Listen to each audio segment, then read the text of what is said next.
Hello and welcome to the Capital Games Movie Club. I'm the Wiz. And I'm Zero. Zero. So, we've taken a lot of, well, really not a lot, but the last few movies we've done have been pretty serious or, serious, I guess. So you decided last week, well, you gave me the choice last week of some comedies to watch. And the one we chose today is... Black Dynamite. Yes, Black Dynamite, the 2009 blaxplotation satire directed by Scott Sanders. I've taken a look at his IMDb, and unfortunately, he doesn't have much than Black Dynamite and Thick as Thieves. So not somebody that has a lot under his belt. But I got to be honest. When you told me about this movie, I had never heard of it, and then when I saw it, I was like, okay, I'm interested. So. You saw this first beforehand. Yeah. So why don't we talk to you? And what was your second viewing like watching Black Dynamite?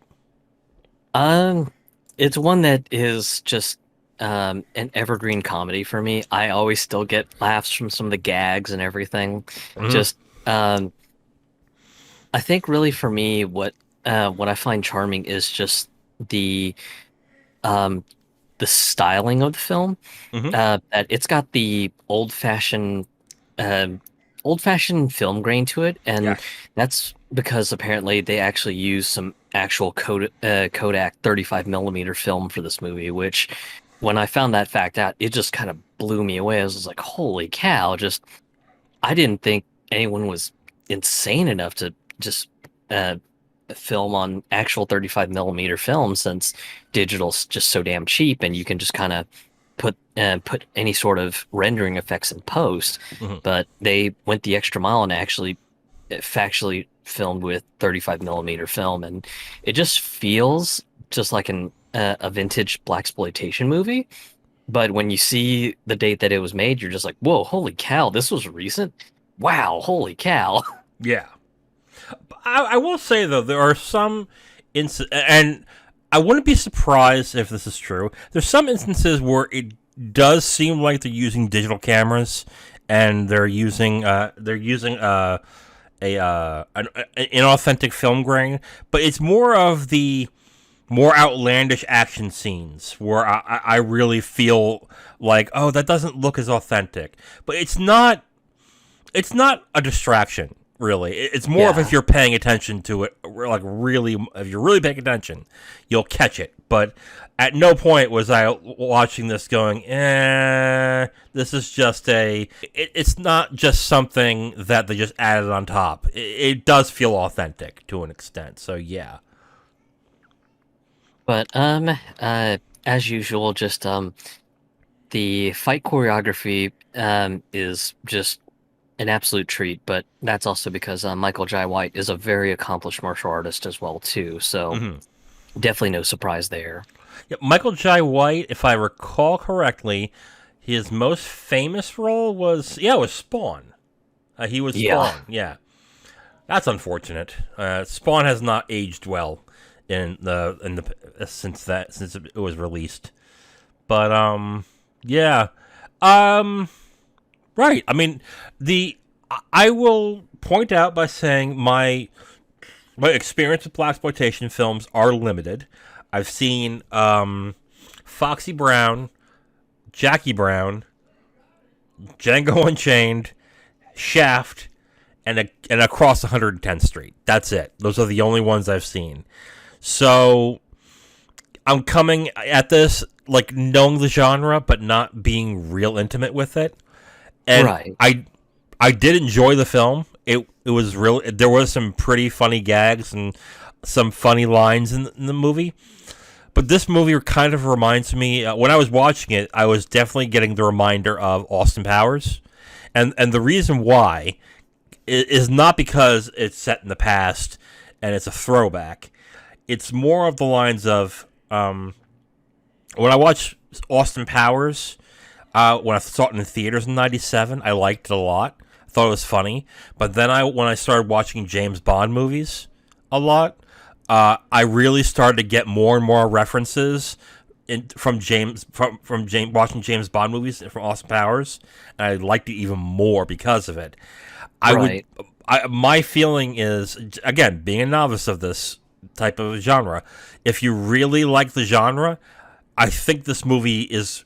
I think you're gonna really like this movie. You're gonna find it hilarious with its references. Yeah, and just I think really just for me, just the script and the line delivery just really just comes together so well, Yeah, especially with some of the gag lines, which I'll during the spoiler part of this. But yeah, just some of the lines just are so right on time and delivered just oh so perfectly. And I think that's what had me laughing through just most of the movie and everything. yeah. It seemed deliberately awkward in some sense, but it wasn't awkward as in they should have done a few more passes. It was more like it was more deliberate, Oh and yeah, the comedy part of the comedy and what works in the movie is that they lean into it and they really lean into the awkwardness and the stiff dialogue and how basically these are obvious caricatures that they're dealing with, but they're blown up to a funny degree. It's not like, except for maybe a couple of characters, the caricatures aren't too outlandish, but they're outlandish enough where it's kind of charming in a way. So yeah, yeah, I like that. yeah, and just I think really just the fact that it sort of keeps a fine line is just what makes the movie, in my opinion, just so good. And I've watched the movie repeatedly, Hmm. for many times, especially since I had bought it as a digital and everything. Hmm. And every time I pop it on, it still just gets me laughing just from the perfectly timed jokes and every some of the awkward moments where you've got the intentional awkward deliveries. Just it's all good. And yeah, just um, for an action comedy, I would recommend just anyone who's sort of um, into the idea of an action comedy to really check this one out as well. Right. I would say to somebody who might look at this and say, "This movie isn't really my style. It's not what I'm into, so maybe I won't enjoy it as much." I would.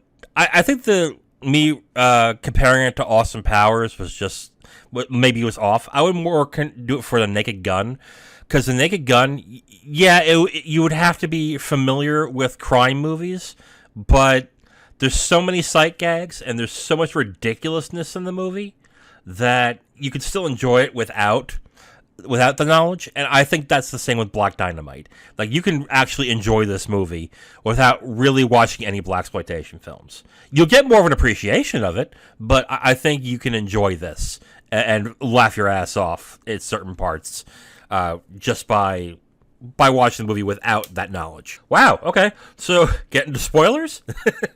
Yeah, because I think most of the hilarity is just going to be all spoiler territory. All right. Okay. So at this point, we're going to go into spoiler talk for Black Dynamite. At this point, if you haven't watched it and you're interested, turn it off. Come back to us when you're done, and we will get started in 5, 4, 3, 2, 1. Now, Zero. Let's not spoil all the jokes. Okay. Yeah. Let's well, if we can try not to spoil all the jokes, that'd be great.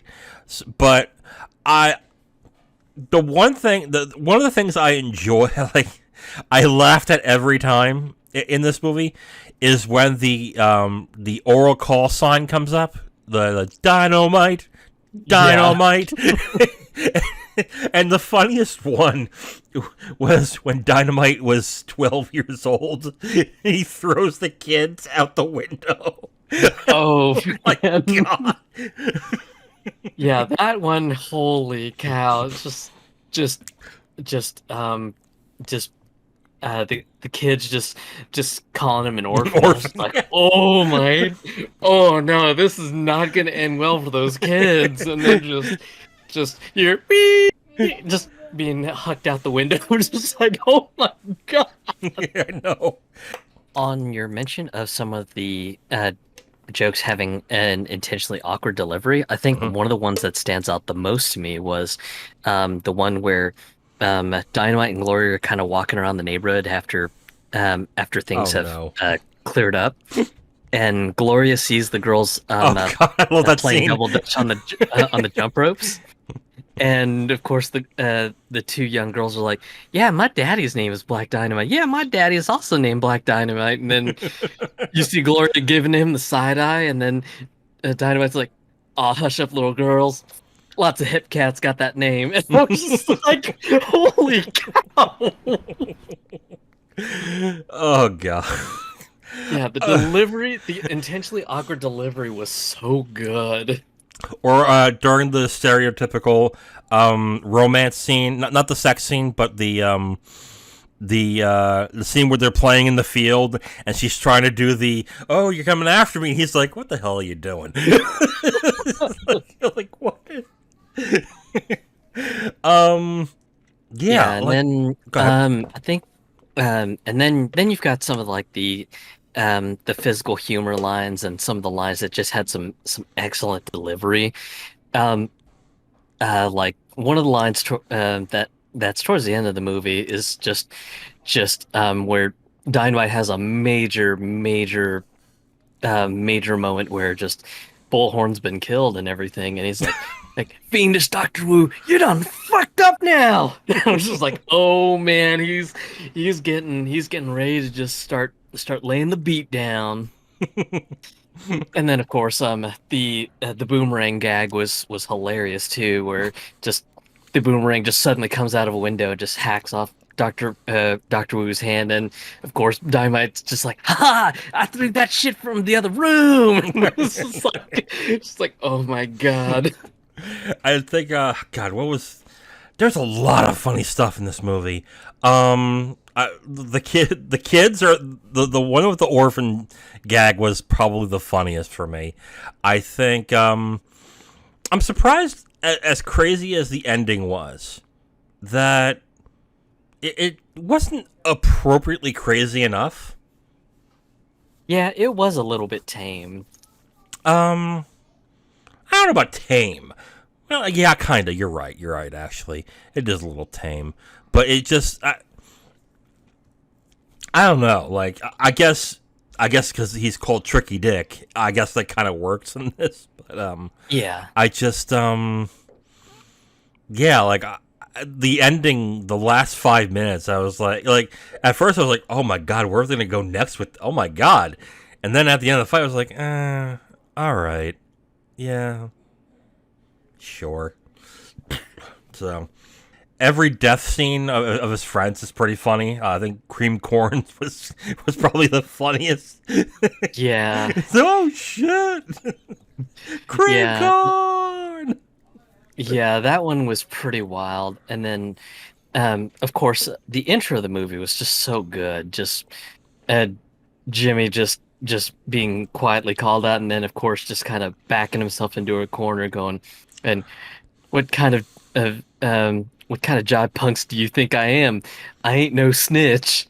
And then of course just the outlandish gun scene of him just being gunned down to death. Yes. It's just like, oh my god, this is just way over the top. And they use the funny God, what is it?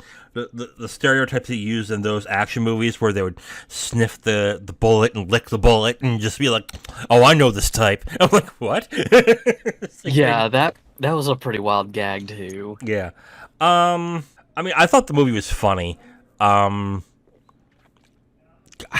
but it's not the funniest movie I've ever seen, but again, that really just goes to my familiarity with blaxploitation films. It's limited, so I think that's why I like. I think the scene where they piece together what's going on with the man and with the drugs and everything. Oh, by the way, IMDb, you spoil the entire twist of the movie. By the way.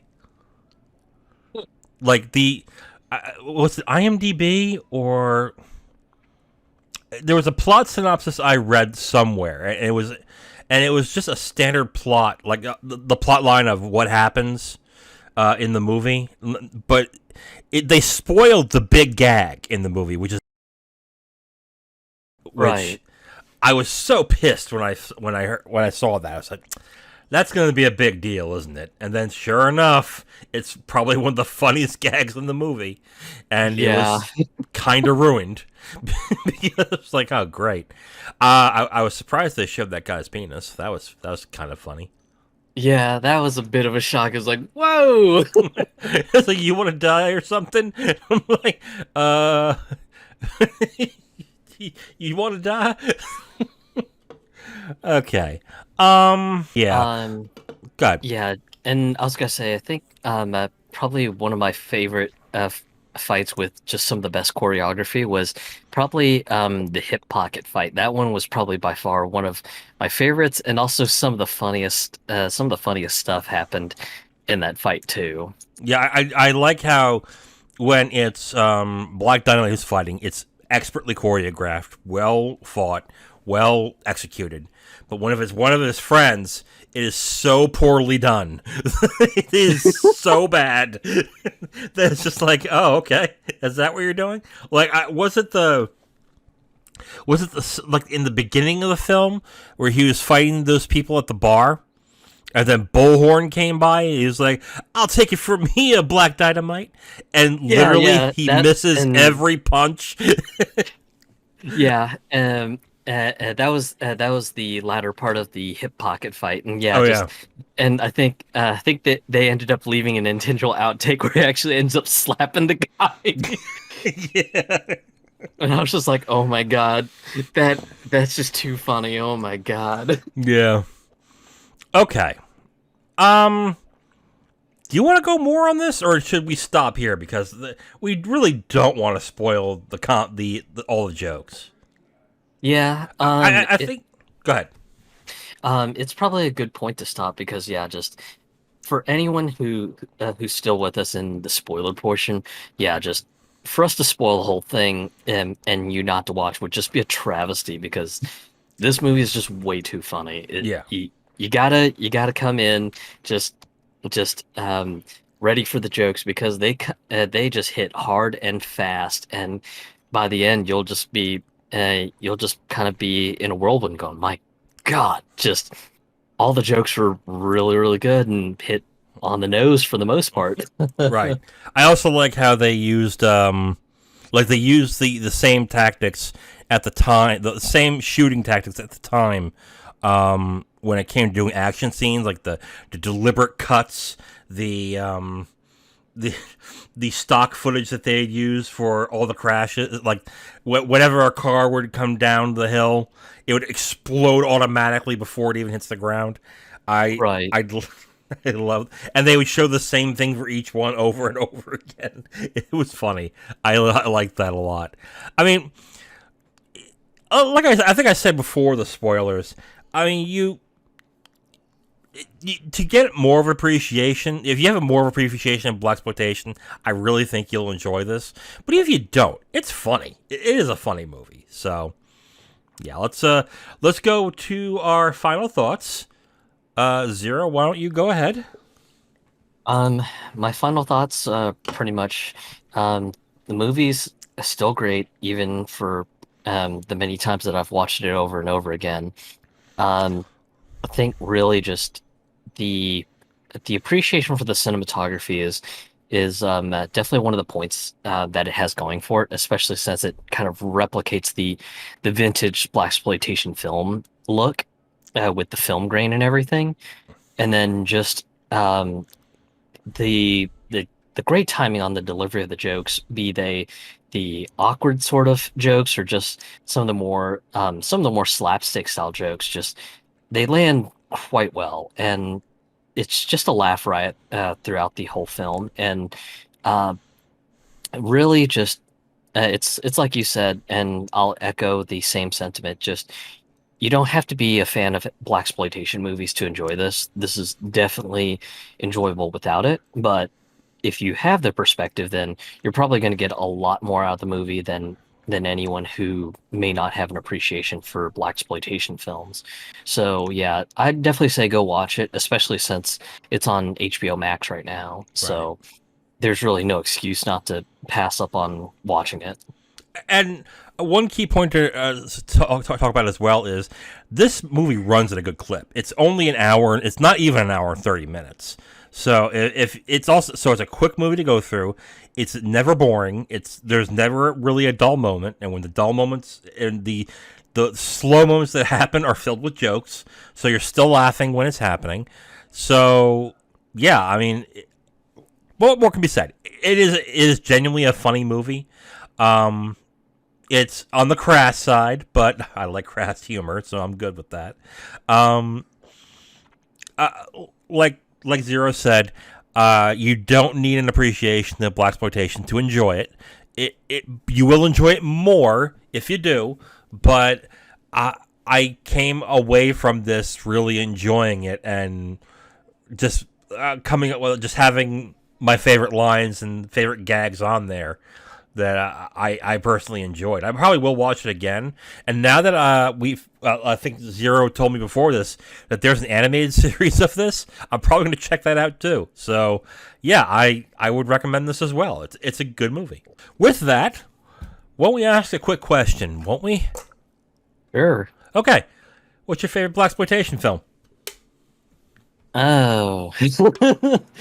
Wow, that I have to go a little bit modern. Shaft is probably one of my favorites. Okay. I mean, Shaft is from the '60s, so that's not too modern. Yeah, it's a bit modern, but yeah, just Shaft is hilarious. Yeah, it is. Right. Um, let me. I'm surprised what counts as blaxploitation because I thought blaxploitation itself was a genre from a certain time, but apparently movies like Jackie Brown and Django Unchained count, which I don't get really. I mean, like what is really the I guess the question is what is the definition of a blaxploitation film? Because I just thought it was like '60s and '70s film with a predominantly black cast, and with that, there's a certain style to it. So I don't know, but anyway, it's Shaft for me too. But the honest truth is, I don't have that much of a like. I haven't seen a lot of them, so and that's definitely a blind spot I have. But yeah, Shaft is my favorite too. So yeah. Yeah, because I know when we were talking about this, you apparently found out that the movie Undercover Brother Oh God, is apparently a blaxploitation film, and you're like, solid. whoa, really? I know, but like but that's a satire, so that's a little. I guess I can see why, but I don't like to count satires of a certain genre as that genre. You know, it's ostensibly a comedy, and that's it to me. Right, So like because like like we used before, the Naked Gun. Yeah, Naked Gun technically can be considered a crime movie, but that's not the point of the movie. It's a comedy. It's supposed to be something that lampoons those types of movies. So even though technically it is, I really don't count it. So, I mean, my definition of blaxploitation is '60s and '70s, so it would be Shaft. But if this counts, then Jackie Brown is my favorite blaxploitation movie. yeah, I that's just I definitely just not a bad pick either. no. Oh God, no. Jackie Brown is, in my opinion, Tarantino's best movie. But I don't. I don't know. Like, I really have to read up and see what counts as blaxploitation because I look at Jackie Brown and I'm like, it's doing a lot of send ups, I guess, but and it has Pam Grier, so I guess for that maybe, but no, I don't know. I don't count that. So Yeah. yeah, if not Jackie Brown Shaft, Zero, I believe it's your turn to choose the next movie. So why don't we talk about our pick criteria and what we're watching for next week? Yeah, sure. So, with June being Pride Month, I know you had kind of made the call to look at some films that highlight the LGBTQ community. It's raining And man. Hallelujah. Yeah. and then, of course, the spread that you had provided was between My Own Private Idaho, Maurice, Pride, Tangerine, Portrait of a Lady on Fire, Call Me by Your Name, The Birdcage, Beats Per Minute, Carol, and Moonlight. Hmm. And I must concede to this. I'm a big, big fan of Robin Williams. May his soul rest in peace. So I just had to go with The Right. Birdcage. The Birdcage is a 1996 film. It is the remake of Le Cage aux Folles, which is a 70s film from France. Yeah, this was a popular film in '96 when it came out. So, have you seen it before? Never. Okay, so this is going to be interesting. Yeah, it'll be really interesting to watch this movie and to, I guess, look at it at the light of today and how the LGBT movement is now, and with how acceptance of gay, lesbian, transgender pride is. So this will be interesting to watch. Yeah. Okay. So yeah, next week we will be discussing The Birdcage. The Birdcage is on HBO Max. And at this point, I would suggest if you watch movies, HBO Max is probably your pick since almost everything is on there. Jesus. Yeah. Tune in next week for our review of The Birdcage. I am the Wiz, And I'm Zero. and we'll talk to you next week.